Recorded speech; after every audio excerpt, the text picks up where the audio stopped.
hormat dan kemuliaan dan kuasa selama-lamanya. Kudus, kudus, kuduslah Tuhan. Alam semesta memuji-Mu. Kudus, kudus, kudus, kuduslah Tuhan. Kami semua datang menyembah-Mu. Kudus, kuduslah Tuhan. Alam semesta memuji-Mu. Kudus, kudus, kudus, kuduslah Tuhan. Kami semua datang menyembah-Mu.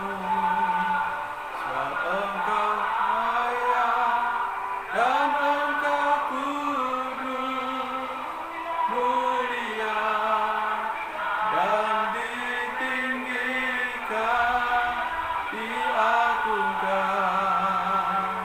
dan dipuja sampai selamanya.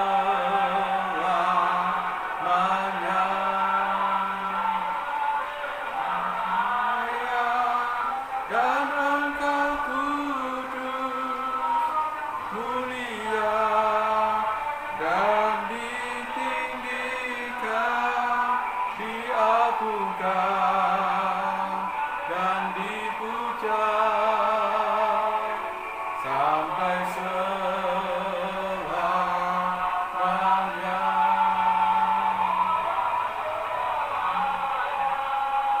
Dan Engkau kudus, mulia dan ditinggikan,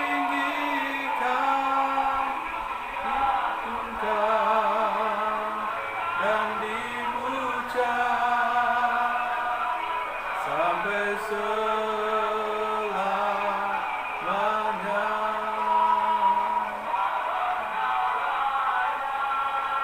Dan Engkau kudus, mulia dan ditinggikan, diagungkan dan dipuja sampai selamanya.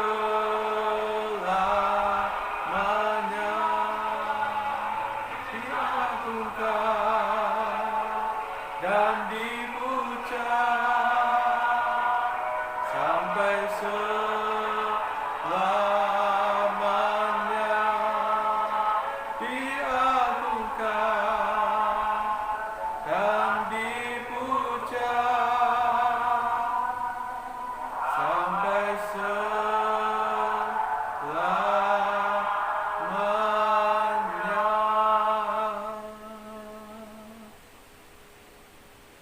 Mari kita berdoa. Bapa, di dalam nama Tuhan Yesus Kristus, kami mau mendengarkan firman-Mu Tuhan. Berfirmanlah dan urapilah hamba-Mu, urapi kami semua yang mendengar, baik jemaat-Mu maupun semua pemirsa. Biarlah firman-Mu boleh memberkati kami. Kami bersyukur buat anugerah Tuhan, pertolongan Tuhan pada hari ini. Biarlah Tuhan Yesus Kristus Kau berfirman, kami siap mendengarkannya. Kami siapkan hati kami Tuhan, penuhkan kami dengan Roh Kudus. Dalam nama Tuhan Yesus Kristus, kami sambut kebenaran firman-Mu. Haleluya, haleluya, haleluya. Amin. Shalom saudara-saudara yang diberkati oleh Tuhan. Shalom. Hari ini kita akan mendengarkan firman Tuhan yang saya ambil dari Kisah Para Rasul pasal yang pertama, pasal 1 ayat 12 sampai 14. Kisah Para Rasul pasal 1 ayat 12 sampai 14, demikian firman Tuhan. Maka kembalilah rasul-rasul itu ke Yerusalem dari bukit yang disebut Bukit Zaitun, yang hanya seperjalanan Sabat jauhnya dari Yerusalem. Setelah mereka tiba di kota, naiklah mereka ke ruang atas tempat mereka menumpang. Mereka ialah Petrus dan Yohanes, Yakobus dan Andreas, Filipus dan Thomas, Bartolomeus dan Matius, Yakobus bin Alfeus dan Simon orang Selot, dan Yudas bin Yakobus. Mereka semua bertekun dengan sehati dalam doa bersama-sama dengan beberapa perempuan serta Maria, ibu Yesus, dan dengan saudara-saudara Yesus. Saudara yang dikasihi oleh Tuhan Kristus, kita tahu bahwa Tuhan Yesus naik dari Bukit Zaitun, naik ke surga di Bukit Zaitun. Dari Kisah Para Rasul pasal 1 ayat 12. Dan setelah berpesan kepada murid-muridnya agar murid-muridnya tidak meninggalkan Yerusalem, tetapi harus menunggu janji Tuhan akan dicurahkannya Roh Kudus di dalam kehidupan mereka, sehingga mereka mentaati pesan Tuhan Yesus Kristus dan mereka menantikan janji Tuhan itu, bahwa sesungguhnya Yohanes membaptis dengan air, tetapi Tuhan Yesus Kristus membaptis dengan Roh Kudus. Nah, saudara-saudara yang dikasihi oleh Tuhan Yesus Kristus, kita akan mendengarkan firman Tuhan dengan judul yang saya beri judul Menantikan Janji Tuhan. Di dalam Kisah Para Rasul 1 ayat 4 dan 5 jelas bahwa Tuhan Yesus berpesan agar murid-murid tidak pergi keluar Yerusalem memberitakan Injil sebelum diturunkannya Roh Kudus. Nah, para murid ini mereka begitu Tuhan Yesus naik ke surga, mereka berjalan yang kurang lebih dari Bukit Zaitun ke Yerusalem, itu kurang lebih 2000 hasta atau 1600 meter, seperjalanan sahabat saja, dekat saja. Nah, dan murid-murid memberikan teladan yang baik, dia langsung naik ke rumah.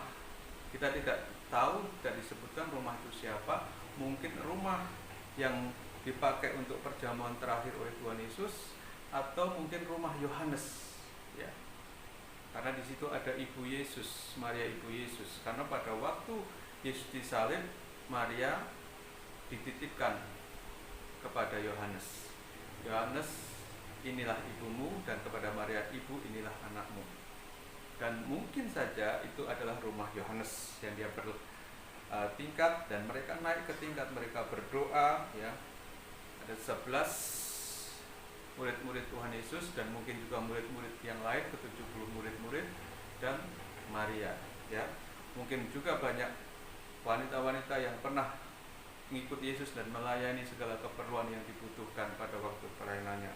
Dan saudara-saudara yang dikasihi oleh Tuhan Yesus Kristus, mereka menantikan janji Tuhan, mereka rindukan kepenuhan Roh Kudus, pencurahan Roh Kudus dalam kehidupan mereka.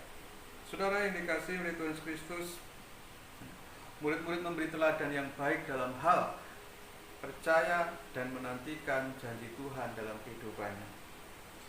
Pertanyaannya buat kita semua, saudaraku, dengan apa para murid itu menantikan janji Tuhan? Bagaimana caranya mereka menantikan janji Tuhan? Saudara, kita langsung saja. Yang pertama, dengan berdoa memohon kepada Tuhan, berdoa menaikkan permohonannya kepada Tuhan. Tuhan sudah berjanji, tetapi kita harus memohonkannya dengan berdoa. Ada banyak janji dalam Alkitab, ribuan janji, bahkan jaminan-jaminan Tuhan untuk umatnya. Tetapi saudaraku, untuk meraihnya janji Tuhan, kita mesti berdoa dengan iman, berdoa memohon kepada Tuhan agar Tuhan menggenapi janjinya. Kita minta sesuai dengan janji Tuhan, sesuai yang difirmankan Tuhan.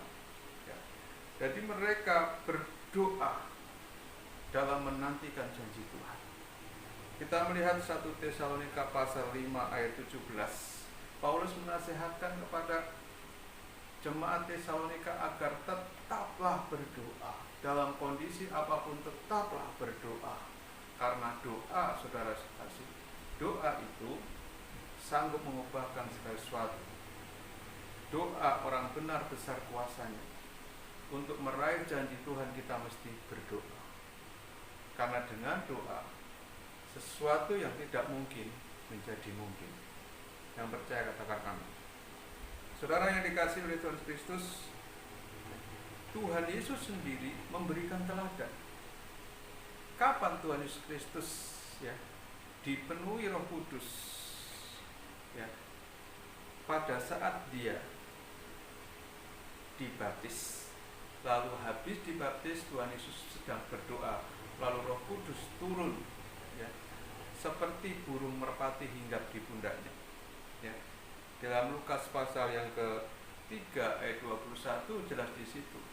Saat berdoa, Tuhan Yesus dipenuhkan oleh Roh Kudus atau Roh Kudus turun atasnya. Jadi saudara yang dikasihi oleh Tuhan Kristus, ketika Tuhan berjanji, kita tidak serta-merta untuk menerima janji Tuhan itu. Kita harus memohonkannya dengan doa agar janji Tuhan itu digenapi dalam kehidupan kita. Sebagai orang yang percaya, kita harus berdoa dengan tidak jemu-jemu. Berdoa mengharapkan janji Tuhan. Jangan putus asa. Jangan berhenti di tengah jalan, menyerah.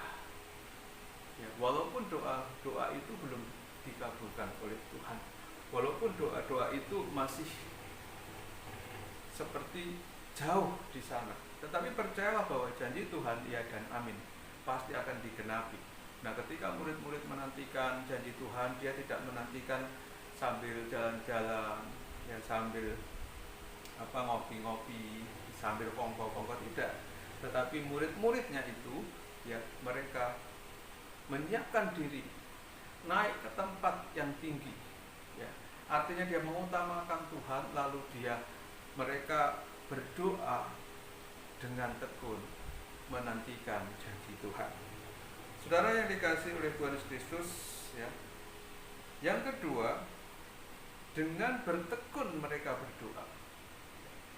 Mereka bertekun bersama. Penting untuk bertekun, yaitu bersabar menantikan apa-apa yang kita doakan, yang kita minta. Saudara, kita perlu sebuah ketekunan. Tekun artinya sabar dan terus melakukan sampai ada hasil yang baik dalam permohonan kita. Saudara yang dikasihi oleh Tuhan Kristus, kita melihat bahwa Roma pasal 12 ayat 12 dikatakan, bersukacitalah dalam pengharapan, sabarlah dalam kesesakan, dan bertekunlah dalam doa. Jadi saudaraku, seorang yang menginginkan sesuatu, seseorang yang sedang menantikan janji Tuhan, dia perlu tekun berdoa. Berdoa dan berdoa dan berdoa. Jadi saudara, ketika kita sedang butuh janji Tuhan digenapi dalam hidup kita, kita mesti berdoa dan terus berdoa agar nama Tuhan dipermuliakan, kita membangun sebuah hubungan dengan Tuhan. Apa itu berdoa? Berdoa adalah hubungan dengan Tuhan dan Tuhan dengan kita. Dengan itu saudaraku yang dikasihi oleh Tuhan Kristus, iman kita terus ditambahkan dan hubungan kita dengan Tuhan semakin dekat dan semakin dekat, melekat kepada Tuhan. Nah saudara, kita melihat saudaraku, nasihat Rasul Paulus juga kepada jemaat Kolose 4 ayat 2, bertekunlah dalam doa dan dalam pada itu berjaga-jagalah sambil mengucap syukur. Jadi ketika kita berdoa, kita jangan bersungut-sungut kalau doa kita belum dijawab oleh Tuhan. Mengapa saudara kasih? Kadang orang ketika doanya belum dijawab Tuhan, dia dapat sungut-sungut dulu. Justru di sini harus berjaga-jaga. Dalam doa itu kita berjaga-jaga supaya hati kita tetap tertuju kepada Tuhan, supaya doa kita ini tidak salah sasaran, supaya doa kita tidak hanya ingin memuaskan daging atau hati kita, tapi doa kita harus selaras dengan Tuhan. Jadi waktu doa, jaga pikiran kita, ya. Lalu dikatakan sambil mengucap syukur. Jadi memohon sambil mengucap syukur, bukan sambil bersungut-sungut, bukan sambil berbantah-bantah, tetapi sambil mengucap syukur. Jadi kalau ada seseorang yang berdoa, ya, disuruh doa saja sudah kesel duluan, sudah bersungut-sungut duluan, itu percuma untuk berdoa. Nggak usah berdoa. Berdoa harus dengan ucapan syukur. Berdoa harus dengan berjaga-jaga akan hati kita, apa yang kita doakan benar-benar selaras seiring dengan kehendak Tuhan. Yakobus pasal 5 ayat 11 kita melihat saudaraku yang dikasihi oleh Tuhan Kristus. Di sini Yakobus, ya, saudara sefisik, ya, saudara sekandung, ya, Tuhan Yesus. Dia menuliskan sebuah surat, Yakobus 5 ayat 11. Dia berkata begini, sesungguhnya kami menyebut mereka berbahagia, yaitu mereka yang telah bertekun. Kamu telah mendengar tentang ketekunan Ayub, dan kamu telah tahu apa yang pada akhirnya disediakan Tuhan baginya. Karena Tuhan Maha Penyayang dan penuh belas kasihan. Saudara, Ayub penderitaannya luar biasa.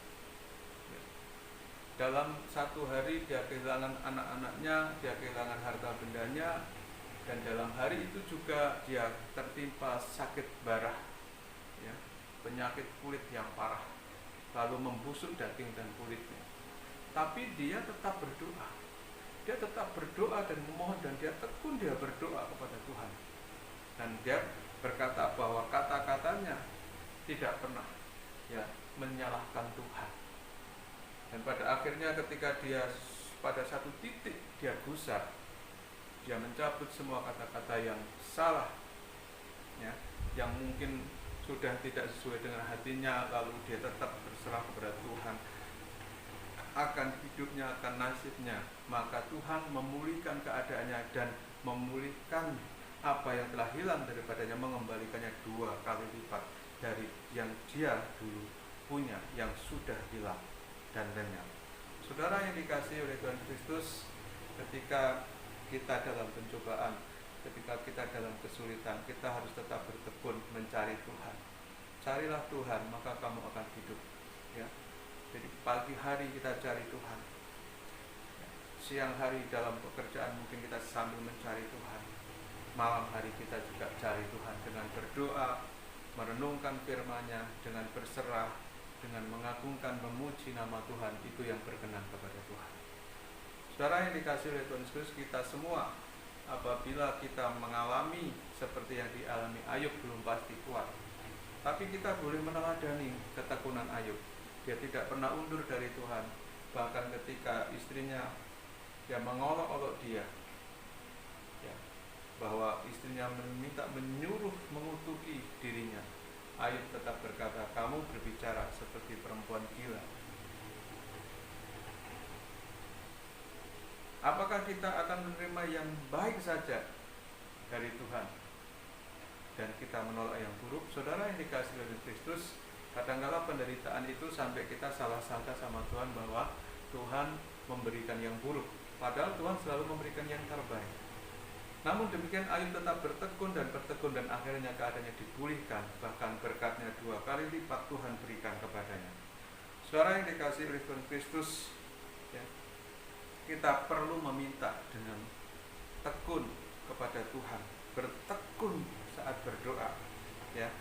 Jangan sampai kita berdoa baru 1-2 kali dan doa kita belum dijawab, belum ada jawaban, belum ada tanda-tanda perubahan, lalu kita sudah putus asa dan kita sudah menyalahkan Tuhan, menyalahkan firman-Nya, menyalahkan hamba Tuhan dan lain sebagainya, saudara.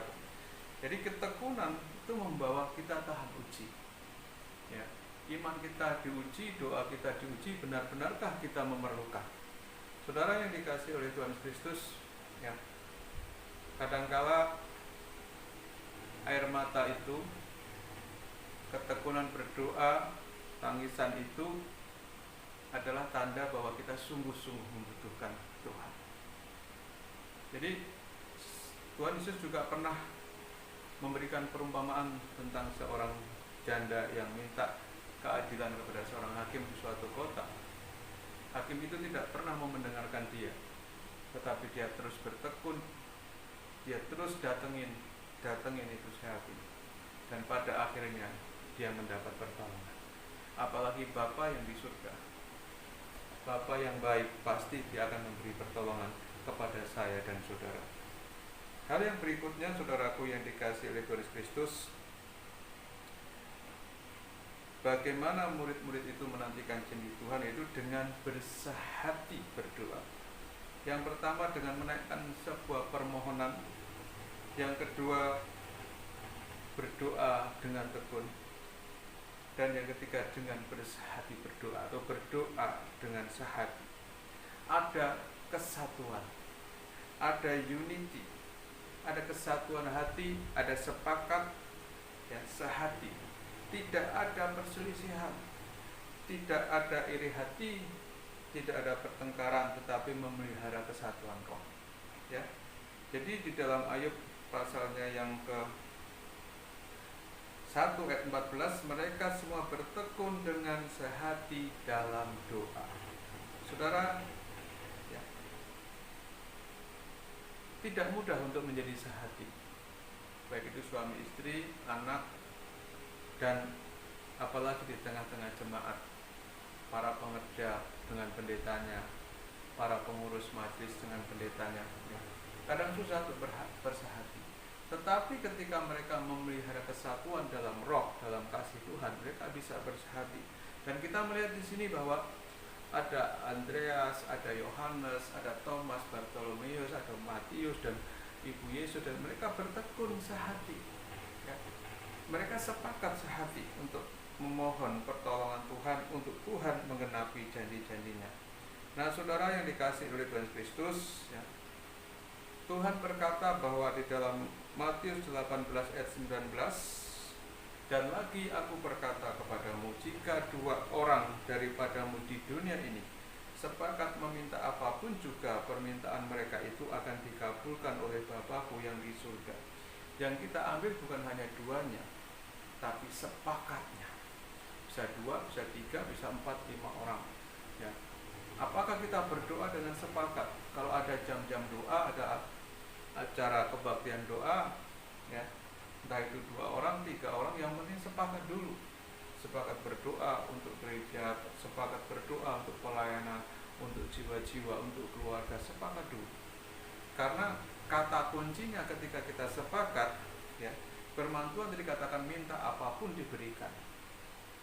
Jadi sepakat atau kesatuan hati. Kita lihat Efesus pasal yang ke-4 ayat 3 sampai 6.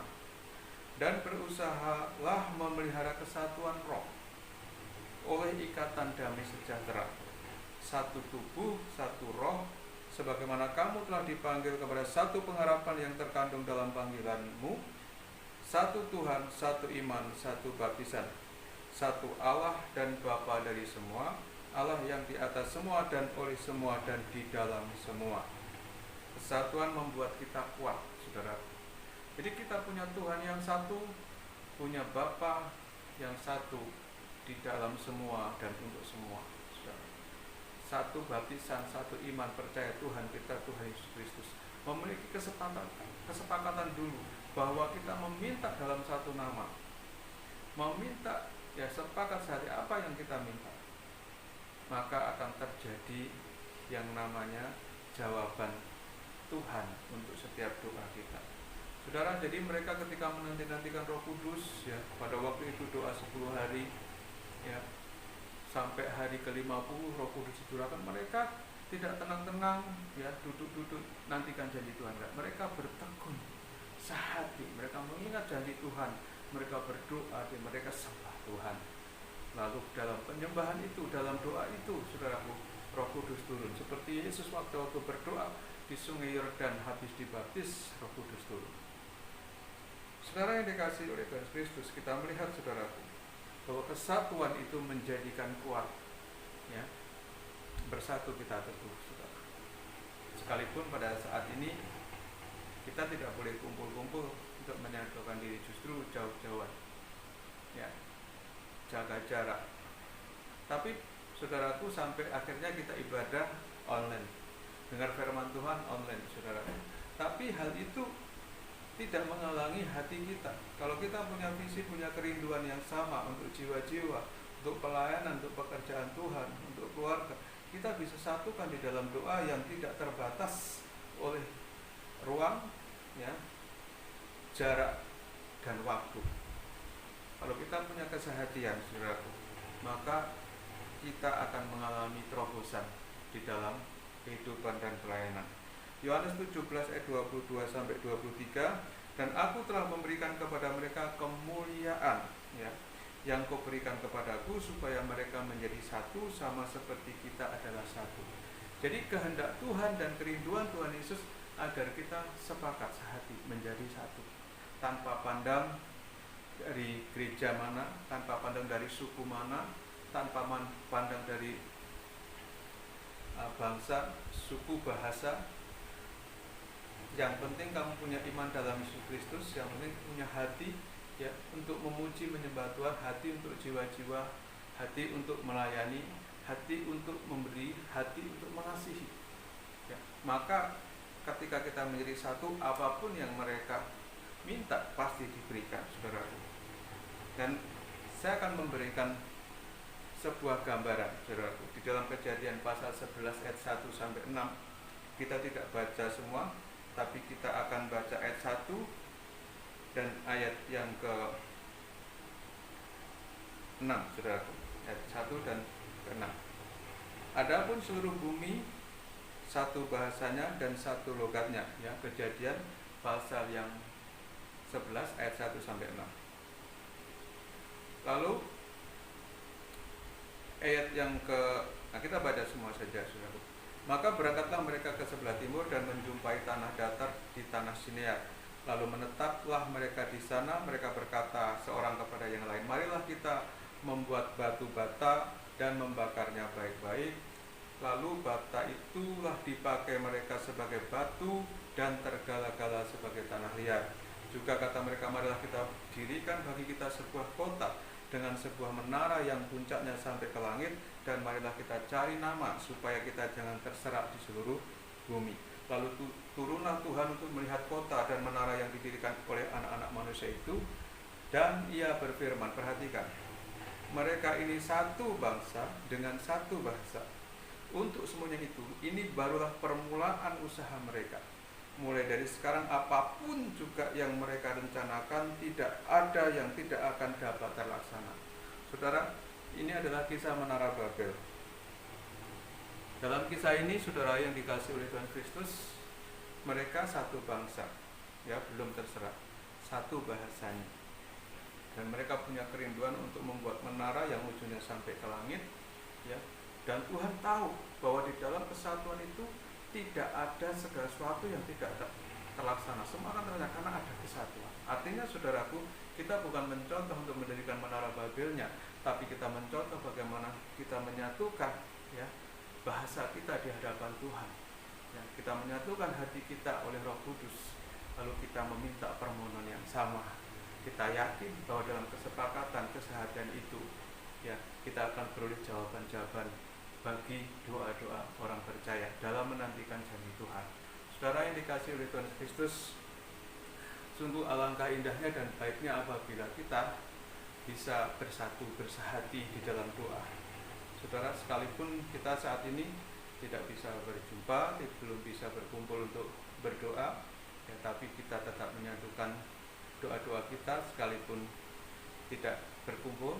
Tapi saya percaya ketika kita menyatukan doa-doa kita doakan, ya, jemaat GBSD Igul, kita doakan teman-teman kita semua, kita doakan bangsa kita supaya lekas selesai dari semua problema yang dialami, lalu gereja Tuhan bisa kembali beribadah.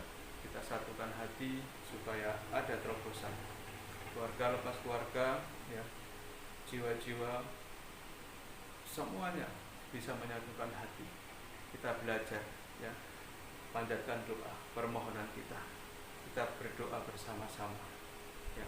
Kita berdoa dengan tekun dan kita berdoa dengan sehati. saya percaya janji Tuhan akan digenapi. Biarlah kiranya firman Tuhan yang kita dengar dan renungkan bersama ini boleh menjadi kekuatan dan penghiburan, serta menjadi gairah tersendiri, pengharapan sendiri dalam kita mengiring dan melayani Tuhan. Mari kita berdoa. Bapa Surgawi, di dalam nama Tuhan Kristus kami bersyukur buat firman-Mu, karena firman-Mu ya dan amin, janji-Mu ya dan amin Tuhan. Kami terus akan menanti-nantikan Tuhan, karena kami percaya seperti janji Tuhan digenapi dalam pencurahan Roh Kudus di hari raya Pentakosta. Demikian juga kami percaya janji-janji Tuhan, penyertaan Tuhan, perlindungan Tuhan, jaminan Tuhan, pemeliharaan Tuhan, dan banyak sekali janji Tuhan, janji kesembuhan, janji pemulihan, janji berkat-berkat Tuhan. Biarlah kami meraihnya dengan iman melalui permohonan, melalui doa bersama, melalui ketekunan kami, dan melalui kesehatian kami Tuhan. Sehingga kami percaya Tuhan, doa akan mengubah yang tidak mungkin menjadi mungkin, yang tidak ada menjadi ada, karena doa sanggup mengubah segala sesuatu. Seperti Ayub keadaan dipulihkan, seperti Elia yang berdoa dengan tekun, dengan sungguh-sungguh, sehingga doanya dijawab oleh Tuhan, didengar oleh Tuhan. Terima kasih Tuhan, kami semua rindu jawaban-Mu, rindu pengabulan doa kami, rindu Tuhan Yesus semua doa-doa kami dijawab, ditolong oleh Tuhan. Itu sebabnya Tuhan kami bersyukur bahwa firman-Mu berkati setiap pemirsa yang menonton program ini, supaya mereka mencontoh iman-iman orang-orang kudus-Mu pada masa lalu Tuhan, menjadi dasar untuk mereka berdoa dan menantikan janji Tuhan. Terima kasih Tuhan, janji Tuhan ya dan amin, dulu sekarang sampai selama-lamanya. Terpujilah nama Tuhan, kiranya damai sejahtera Kristus, kasih